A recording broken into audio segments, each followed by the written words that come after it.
For more than 10 years, there's been peace. Everyone to his own patch. We've all had it sweet. I've done every single one of you favours in the past.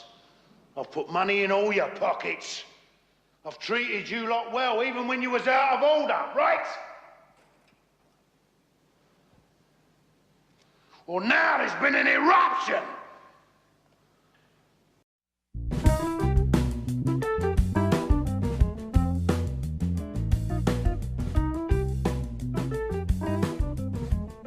Hello, everybody. I'm Dan. And I'm Mike. So welcome to 15-Minute Film Fanatics. You know how this works is that Mike and I recommend movies to each other. We watch them separately and talk about them on the podcast for the first time.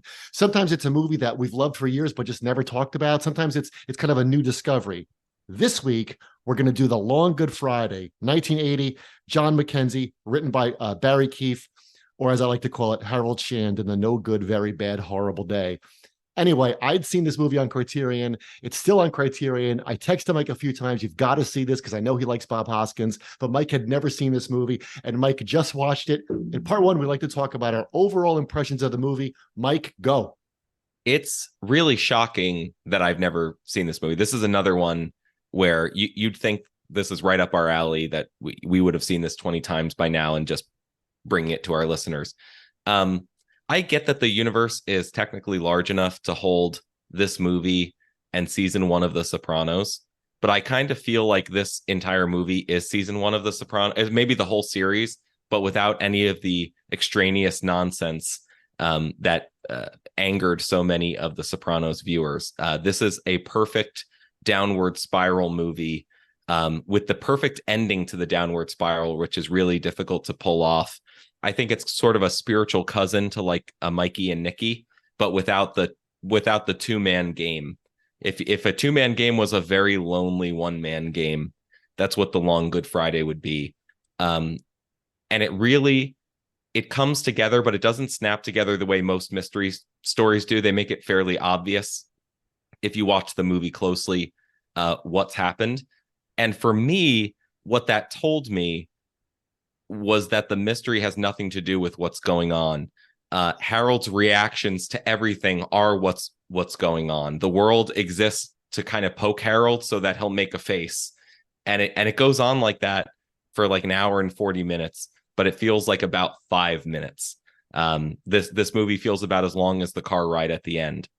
You said it was a spiritual cousin of The Sopranos. It's so funny. I thought it was the spiritual cousin of The Friends of Eddie Coyle, which is the great novel and the great movie with Robert Mitchum about a guy whose like world is kind of spinning out of control and trying to like put your finger in enough holes in the dam, but it's going to burst anyway. And that's what we see here. It's it reminds me also of A Matter of Life and Death, the movie which we both love by Powell and Pressburger, right? Hands across the water, like the Americans and the Brits coming together to broker a business deal, because that was my big takeaway from the film is it's like what it's like to have a bad day at work. I mean, of course, it's hyper dramatized and it's exciting. And I also, I love what you said about how the mystery of it can be explained. Okay, yes, the guy on the city council got the plans. He's got the Irish, they funnel money to the IRA. But when you find that out, it's not supposed to be this like unbelievable revelation like the end of like Murder on the Orient Express. It's about, like you said, it's about Harold's reactions to this day going worse and worse. They drop the mystery long before they drop the conclusion of what goes on to Harold, which is kind of your key as a viewer, that it doesn't have a lot to do with the structure of the film. It's just a way of kind of getting the boat off the land and onto the water. And back to this idea about how it's a bad day at work. That's what kept coming back to me. So, for example, the whole beginning is the tension of a job interview. You and I have both been on job interviews, right? And how he's waiting. And I love how he's literally showboating in the beginning. He's literally showboating, but he's got to get everything ready. Like this, do I go up to meet him? What do I do when the guy shows up? And it's great that the American, who I love the guy that plays the American, says, like, don't rush me. I don't like tight schedules. And he's got more power than Bob Hoskins does. And the whole movie is about Bob Hoskins, we said, trying to like hold on like Tony Soprano. But the whole movie is about these balances of power. So in the beginning, Harold has power over London. He's the king. All my rivals are dead, he says at one point. But then the American has more power over him. Like he says, we're not two jerks out of college. And then the IRA has power over Harold, and Harold thinks he knows what's going on, so he has power over Jeff. And then, of course, at the end, he thinks he has the ultimate upper hand, only to find out he doesn't. And we'll talk about that in part 3. There's so many ways that a script like that can go super wrong. I'll tell you, the screenwriter's first impulse is to be like, let me show you a day in the life of Harold Shand. And let me show you him walk around and how he is with his associates, and let him get nervous. And then around halfway into the movie, I'm going to let something go terribly, awfully wrong. And there's so many movies like that that actually never get off the runway, or they're not able to push off from land. And the reason is because the viewer doesn't want to see that. The thing that this movie does perfectly is it just drops you without a parachute into the middle of his conflict, and you are left to reason out exactly who knows what, how close they are to Harold, how much he trusts them, how much power they have. And so you build up a Shand-like intuition because you have to figure out and do a lot of the exposition yourself. Did you just say a Shand-like intuition? That's very good. You just reminded me of, what is our favorite long novel that takes place over the course of a single day? Ulysses. Of course, everybody loves to say, people who haven't read the book, I guess, oh, it's supposed to be a typical day in Leopold Bloom's life. But if you read the book, you know it's not. It's a day where he's walking around in shock because he knows that Blazes Boylan is going to sleep with his wife in the middle of the day. He's trying to not go home. He's trying to keep himself occupied. So it's anything but a typical day. And that's exactly what happens in this movie. You were dropped like the little Google Maps guy onto Harold's world. And I don't need him to see him walk around and be his usual self. That comes out during the movie. And of course, during the movie, he's desperately trying to remain control, right? And he reminded me very much of Al Swearingen in Deadwood. Have you ever watched Deadwood? No. So Deadwood is, Ian McShane plays Al Swearingen, he runs this brothel in the West, and he's trying to like maintain control, but he's never happy doing it. And everyone around him drives him crazy. He's constantly rolling his eyes, and his anger is exhilarating to the viewer. And that's kind of what goes on in here. His anger, I think, is exhilarating to us. And I think that you wouldn't be hard pressed to find a lot of shows that spread out in their content over time, that have a lot of the same dynamic. What you would be hard pressed to do is to find somebody that does it in a more beautiful and compressed way than this movie, which start to finish, really, it feels like about 8 minutes, and it's just so beautiful in its structure. And to go back to what you said about The Sopranos, a lot of the reasons these miniseries or these TV shows kind of lose their edge is because, in The Sopranos, we started having whole plot lines just about Paulie Walnuts. And we're like, no, come on, like get back to Tony, like it's about Tony, right? When you watch Godfather 2, it's great, but we don't need to have 20 minutes on Al Neary. Like, you get back to Michael. So the exception to that, though, was a show that both of us love, where the tension is maintained on somebody trying to maintain control over season after season, and it gets worse and worse. And that, of course, that's The Shield. That's The Shield, right? That's a one-time exception to the rule. I don't really know why it is, but that is just as tense through 7 seasons as this movie is through an hour. But it's like a classic 15-minute Film Fanatics example of how, if you have less time, you have less of a resource. For some reason, something just gets better.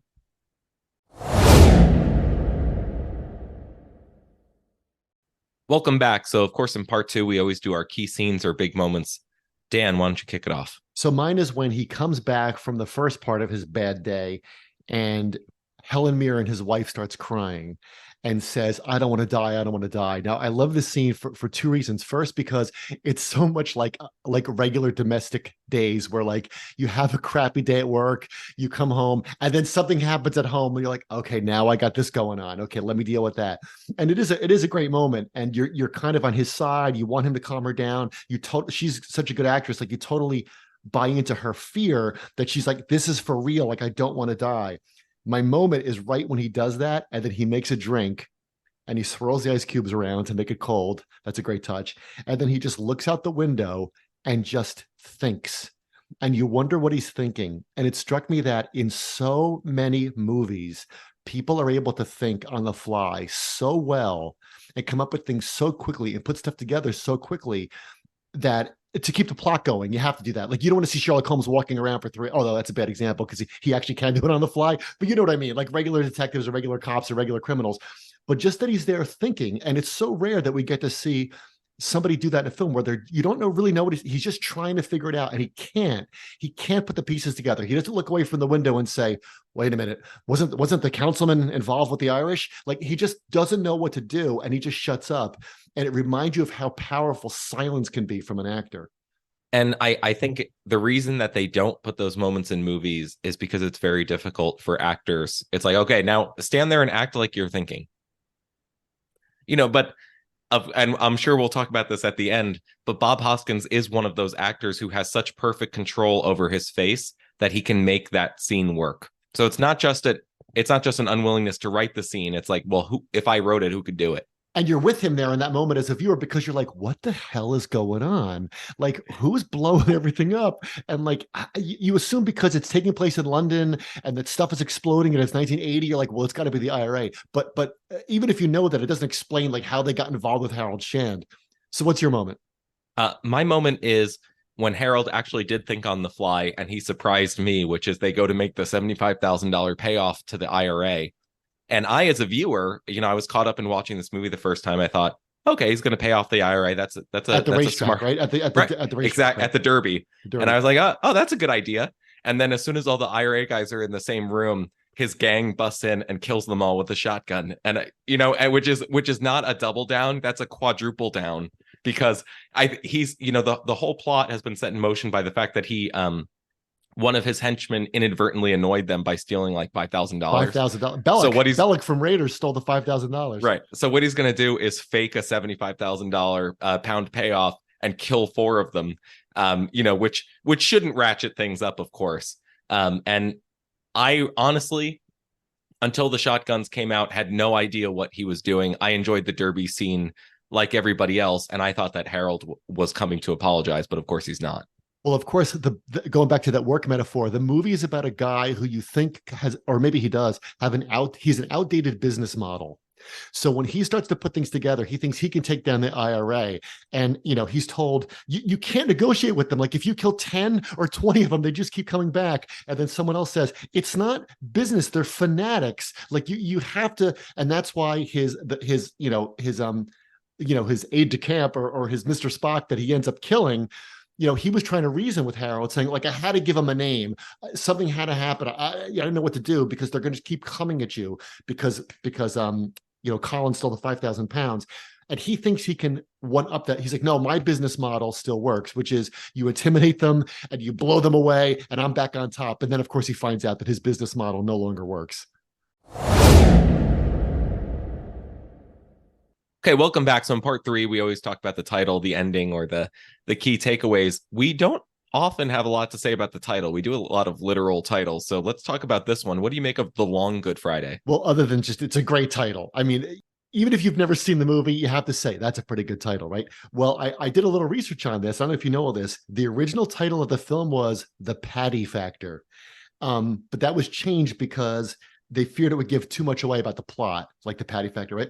So they had all these alternate titles. This is like if you ever read that thing about how they couldn't title Jaws, they didn't know what to call the novel. So they had other titles called Harold's Kingdom, that's terrible, Havoc, that's terrible, and Citadel of Blood.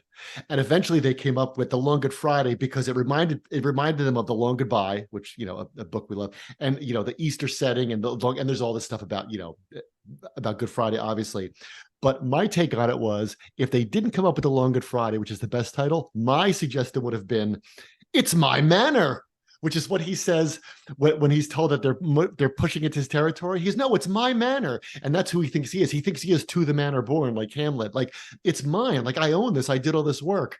But the world doesn't care how much you put into your own business. You have a dry cleaners and it's going, and you spent 30 years on it. And then a bigger, cheaper dry cleaner opens down the block, and the universe doesn't care that it's my manor. It's my strip mall. He doesn't care about any of that. So I think that's one funny thing about The Long Good Friday is perfect, but I love the phrase, it's my manor. What did you make of the title?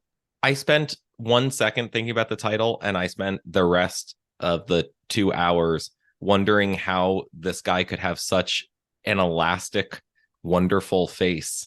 As a thought experiment, even if you've not seen this, like, watch the last scene of The Long Good Friday and imagine what the screenplay says. what does the screenplay even say? It just says he sits there. Like, how many takes did that take? Well, it was the first scene they filmed, it was the first scene they filmed.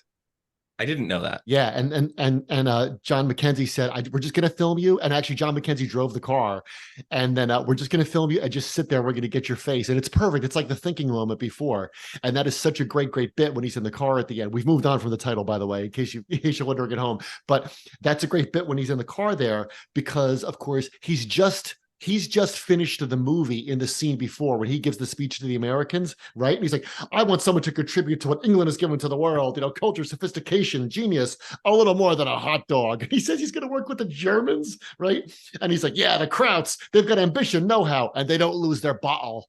And then he's totally on his high horse, and then, bam, and then he sees Helen Mirren in the other car. Because, and you think about it, he's done so many of these sneak attacks. I think what happens is that you find out by the way that he kills those Irish exactly how it is that he climbed to the top. He must have planned more of these sneak attacks than Macbeth, and just killed every single person. And what his core belief about himself is that it doesn't matter how crass he is, or how slow he is, or how many, quote, smart people he surrounds himself with. He has this immunity to anyone doing the same thing to him. And the punchline is, no, you don't. And that's what he seems to think. It looks like he tries to think his way out of it, and then he's angry, and then he's furious, and then he's thinking about grabbing the gun, and I might as well do so. And instead he just sits back and he almost laughs. Yeah. And they end on the almost laugh. It's like, again, imagine that on the screenplay. It's like, laugh, but don't laugh. What do you mean laugh, but don't laugh? Yeah. But Bob Hoskins knows how to laugh, but don't laugh. And what that means is this moment in your life rhymes with all the other moments when you were at your happiest. And somehow now you're at your lowest, but it's the same moment. And all that's different is the 2 feet between being in the driver's seat and being in the back of the car. And the last thing I'll say about that moment is, of course, when he's super quiet at the end, and then the credits come on with that 80s jazz score. I was as quiet as he is. Didn't the ending shut you up? The ending doesn't allow for, he's having so many reactions that what the ending forces you to do is to stop having reactions and watch his reactions, which I think is what so many movie endings get wrong, because something is going on screen and you're having a million reactions, and they flip the script, which is Harold's going to have an entire palette of emotion and you're just going to be quiet. Thanks for listening, everybody. We hope you enjoyed our conversation about the Long Good Friday. Find us on Twitter at 15MINFilm. You could also find us on Letterboxd. And let us know what we should watch next. See you next time. Thanks for listening.